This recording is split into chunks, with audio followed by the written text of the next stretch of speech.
The tension is rising in Leafland as Ryan Reaves faces a hearing for a controversial hit that left Edmonton's Darnell Nurse bloodied and out of the game. Was it a reckless play, or just part of the hard-hitting style that defines Reaves?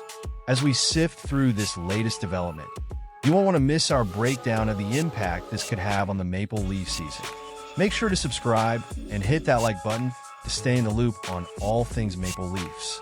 Ryan Reaves from the Toronto Maple Leafs is set to have a hearing with the NHL's Department of Player Safety on Sunday, just a day after that illegal check to the head of Edmonton Oilers Darnell Nurse. It's a situation that has left many of us on the edge of our seats, wondering what the repercussions will be for Reaves, who is known for his physical style of play. During the second period of the Maple Leafs' thrilling 4-3 overtime victory against the Oilers, Reaves delivered a shoulder check to Nurse as he tried to skate out from behind the net. Unfortunately, it was a hit that had immediate consequences. Nurse ended up bleeding on the ice and did not return to the game. The league is definitely taking this seriously, as Reaves was handed a 5-minute major penalty for the illegal hit and game misconduct, which speaks volumes about the severity of the incident. Now, let's consider the implications of this.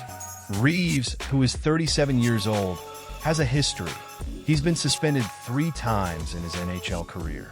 This latest incident raises questions not only about his future with the team, but also about how the Maple Leafs will adapt without one of their more aggressive players. He has contributed an assist and racked up 23 penalty minutes over 16 games this season.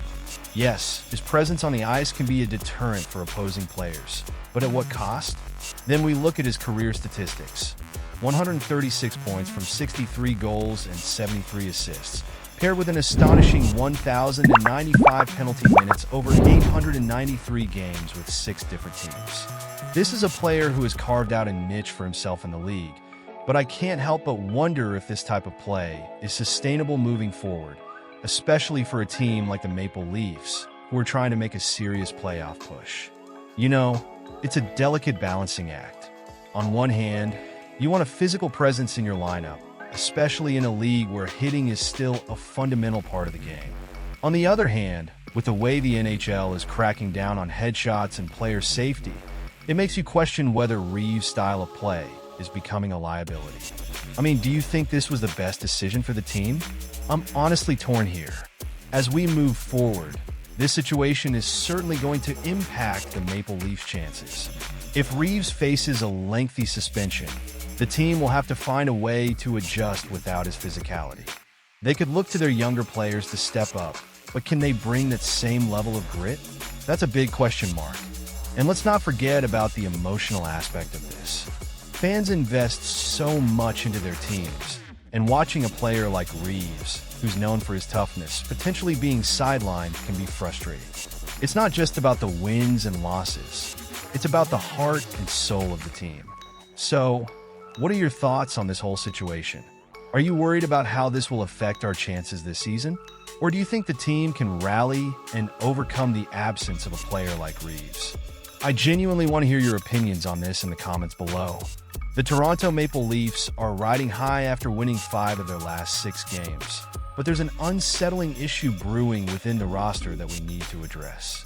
Yes, I'm talking about the trio of players, Max Domi, Holmberg, and David Kampf, who are currently struggling to find the back of the net.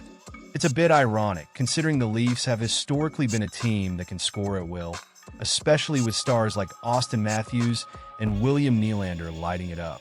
But with Matthews sidelined, the need for depth scoring has never been more critical. Now, here's the mind-boggling stat.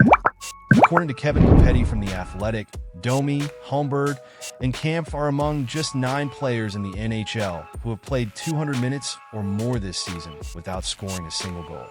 That's right, 3 out of 9 belong to our beloved Leafs. Domi, who started the season strong with 6 assists in his first 6 games, has completely hit a wall, going 13 games without a point. It's a head-scratcher for a player who signed a 4-year contract last summer. There are whispers that Domi might be nursing some sort of injury, which could explain his dip in production. Before last night's game, he missed 2 consecutive practices due to maintenance. It's frustrating to see a player with so much potential struggle, especially when he's supposed to be a key contributor. As for Holmberg and Kampf, their combined total of 5 assists on the season simply isn't cutting it. They're on the lower end of the lineup, but Domi is expected to produce more, given his position. Looking ahead, the Leafs have only 3 games in the next 10 days, with their next matchup against the formidable Vegas Golden Knights. The return of Austin Matthews is on the horizon, which will inevitably cut into the ice time of Domi, Holmberg, and Kampf. The question is, can they find their scoring touch before that happens? If they don't, it could be even tougher for them to break out of this slump. We have to consider that these players might still be adjusting to a new coaching staff and system. However, time is of the essence. The Leafs need to roll 4 lines effectively if they want to be taken seriously as contenders this season. It's a fundamental element of any competitive team, and it's clear that the current lack of scoring depth is a concern for fans and management alike. So, what do you think? Is this just a temporary hiccup, or is there a more significant issue at play? I'm honestly torn on whether this is the right path for the team. The talent is there, but the results aren't showing it on the scoreboard. Should the coaching staff consider shaking things up or giving these players more time to adjust? I want to hear your thoughts on this. Are you feeling frustrated, optimistic, or somewhere in between? Drop your comments below and let's have a conversation about it. And remember, every game counts as we head deeper into the season. If you're passionate about the Leafs and want to stay updated with every twist and turn, make sure to hit that like button, share this video with fellow fans, and subscribe to the channel. Don't forget to turn on the notification bell so you never miss an update. Let's rally behind our team and hope they find their scoring touch soon. Go Leafs!